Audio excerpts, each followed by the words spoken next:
आजपासून नागपूरमध्ये हिवाळी अधिवेशन सुरू होते। आज सभागृहामध्ये पुरवणी मागण्या सादर होणार आहेत। विविध मुद्द्यांनी विधिमंडळाचं हिवाळी अधिवेशन गाजणार आहे। विरोधक अनेक मुद्द्यावरून सरकारला घेरण्याच्या तयारीत आहेत। तर आता सत्ताधाऱ्यांकडून सुद्धा तयारी या ठिकाणी करण्यात येते। विधिमंडळाच्या हिवाळी अधिवेशनास आजपासून सुरुवात होत आहे। अधिवेशनामुळे संपूर्ण सचिवालयाचे कामकाज मुंबईहून नागपूरला हलवण्यात आले असून संबंधित विभागांनी बहुतेक तयारी पूर्ण केलेली आहे। दरम्यान दोन्ही सभागृहांमध्ये म्हणजेच विधानसभा आणि विधान परिषदेमध्ये अधिकृत विरोधी पक्षनेता नाही। हिवाळी अधिवेशनाचे कामकाज समोर पहिल्या दिवशी आता शासकीय कामकाज आणि पुरवण्या मागण्या सादर केल्या जाणार। शोक प्रस्ताव मांडल्यानंतर पहिल्या दिवसाचे कामकाज तहकूब होईल। दरम्यान अधिवेशनात कोणते मुद्दे गाजण्याची शक्यता आहे पाहूयात ग्राफिक्सच्या माध्यमातून।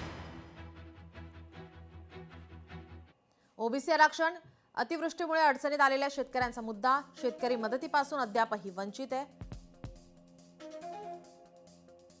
पुण्यातील पार्थ पवार संबंधित जमीन घोटाळा, महसूल विभागातील अधिकाऱ्यांची लाचखोरी।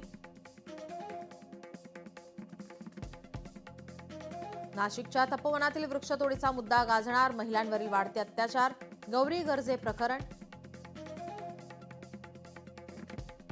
मुंबई आणि परिसरातील मराठी अमराठी वाद, महायुतीमधील नाराजी आणि निधी वाटपाचा मुद्दा।